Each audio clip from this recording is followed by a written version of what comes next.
Hello everybody and welcome to Clyde2Clyde breweries.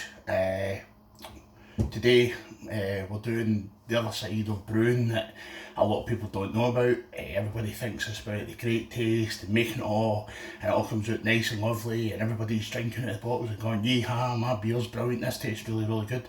However, here is the side of it where people don't really know that this is what it makes. We're not in a big factory here, we don't have systems to go through and wash bottles and no problem. This unfortunately is the hard grind. This is the actual cleaning of the bottles. So in front of me I've got a sink here full of bottles, and here I've got my crates where my bottles are going to go after it. But the main ingredient I'm going to use today is I'm going to use some sodium, and it's really good stuff. It comes in a kind of powder format. Don't get mixed up with other kind of things, but it's just a light powder that basically it makes it very clean when you use it.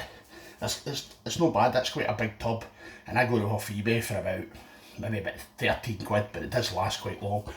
Nice and simple. Pour it into I kind of pour it into a jug. I pour it into a jug and then basically put it in here. From there what I do is, first of all I'll steep my bottles in hot water.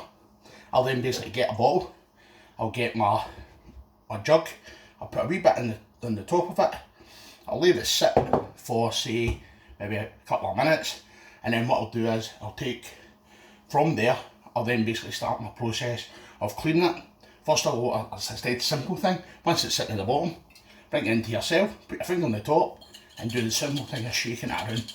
I know it sounds really silly, but it really does work. It gets to the bottom of the bottle as well, where all the kind of crap's been left and basically the drink in the bottom, all the sediment sitting at the bottom, that gets rid of it, all kind of thing. So really good shake right around the sides as well. Then what we do is empty it in. Next stage we're going to do is get cold water. Yet again, fill it halfway up, sort of there, put a finger in it, get cold water, really shaking it a bit. Yet again, up and down the bottle. It's nice and simple like that. Pour it all water away. And then make sure you're looking for it at the bottom. As the sediment's cleared, it's all cleared up, looks rosy, looks all clear. Yep, looks fine, no problem with that. Add it in the crate, take another bottle, go through the process, put your finger in it, shake it all around, up and down. Get a good shake, round the sides there, up and down and round. Make sure that sediment, the cleaner's right in amongst the bottle. Make sure it's cleaning it all off. Yet again, pull the rubbish away, get cold water,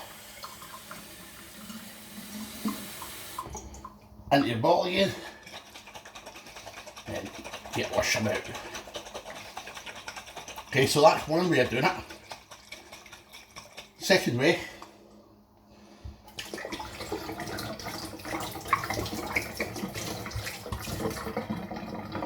let me check. Yep, perfect.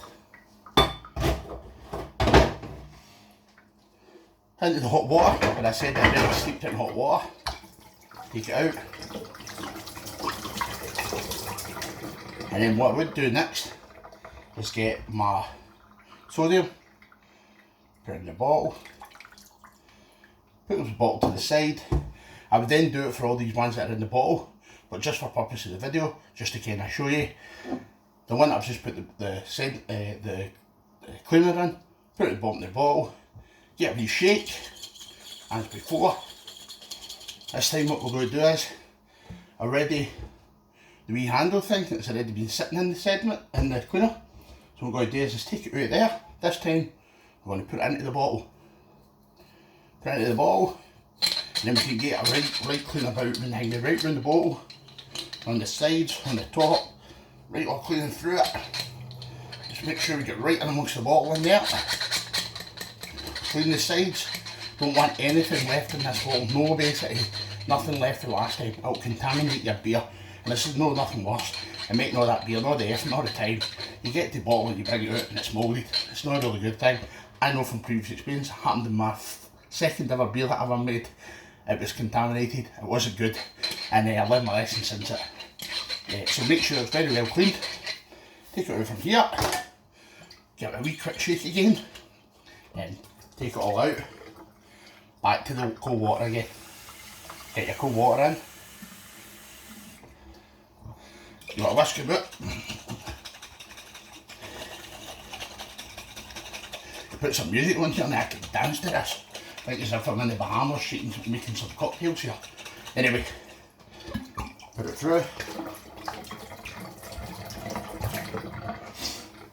Check your bottle. Clean as a whistle. Back in. Into your crate. Now, I've got loads of these bottles here, already been steeped in hot water. I'm pouring them out.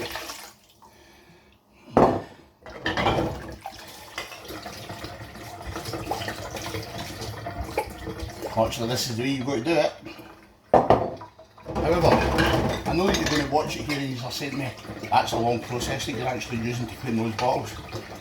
However, Clyde2Clyde breweries is not just me here in Glasgow, it's also my mate Jim, who's in Greenock, and later on I'll show you fantastic beers that Jim bottled today. So one half is today's doing a bit of cleaning, the other half to do is doing the bottling, so it works really well, it works a good way of the both he's doing it. But when he's also down in Greenock and he's doing his side, when he's basically doing this cleaning, he's got this 4-tier system. I'm sure a lot of you have definitely got it. It's got like kind of like red bits coming out the side, and at the top it's got like a nice squisher like you would have in a bar where you go and press it down and it squirts all over the bottle, and then it's all got all the stuff at the bottom. So when you put it in, it works, it sprays good basically sediment, good cleaner into it, and all the sediment and cramp off falls to the bottom. He's got that down there, obviously that's where we do most of the stuff, but as I'm saying, I've had all these bottles lying in here for such a long time, and it's pretty much my time to help out a wee bit up here, and as I'm saying, they'll make so good. So over in here, I'm just getting the bottles that I just took out for the hot water, start putting bits of the cleaner in the bottles here. It just saves so much more time having this already in here. I just get basically putting it through it. And anytime this goes low again, just top up again and put some more, put hot water in it, and then put more of your sodium into here, give it a wee stir. As I'm saying, once you've got it here, you can then basically just leave them sitting here a couple of minutes, and then you go and start the process again. Give them a wee bit clean, get the cleaner stick in, get that in, swish them all about, and we have a chance basically then to start the process. Now, I know obviously you're sitting here and here. That's my first crate just about done once I do these bottles. That was my first case done. And I would like to just say, oh that's great, and I can sit in my house and not do anything else. However, I still have another case and probably pretty much another one as well. So unfortunately, I'm not going to make another video for another hour and bore the life out of you, but it's just kind of seeing like what the example of what's actually going on. And if anybody's getting a better other ideas, you know, I've used basically the dishwasher before and put bottles in it. However, I find they clean them very well, especially the outside the bottle, but they don't really clean inside the bottle very well. So that's kind of the step it takes on that. So as you can see, that was pretty much full at a point, but now it's basically pretty much at the bottom. So I would have to go and do it for the next batch. I would have to basically do that process again. So for me, I'm going to put this back in here. I'm going to give these a wee rest. And while I give them a rest, I think it's about time I had a rest. And if I'm going to have a rest, then I'm going to show you basically a bottle of beer that we made about 3 months ago. Fantastic beer. I'll put the recipe up later. I know people have asked for it before. It's a juicy IPA that we made with Mandarin and Pacific. A really flavoursome bottle, really good tasting. It should be around about 6.5%, so it's a good flavour inside it, but it looks amazing and it tastes fantastic. It really is. I'm just going to go and get it. 2 seconds to get a glass.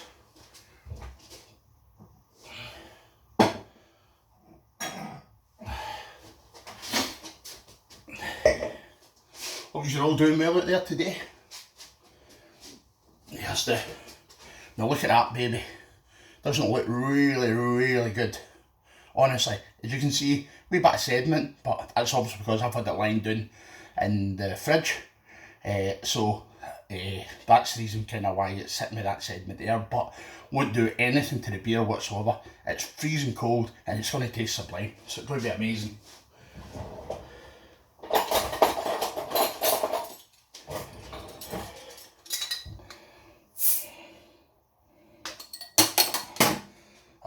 Beautiful. Wee froth on it, that's fine. Don't worry about that.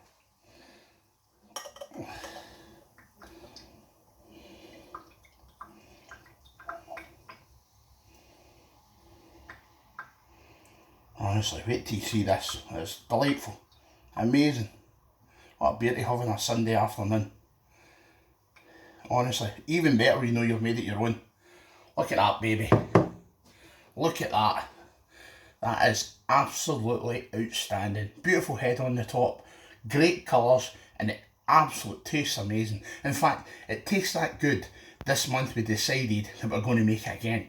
First time we've ever made a beer, twice in a row. Normally we like to kind of change it up and do something a bit different. I had a bit of different hops, but this is an absolute winner. As I'm saying, I'll get the recipe up later on, but this is a sure winner. Juicy fruity IPA, fantastic, great flavours, great depth, and as I'm saying, punch at 6.5%. Enjoy the rest of your day, and I'll speak to you again. Thanks very much. Us at Clyde2Clyde Breweries. Cheers.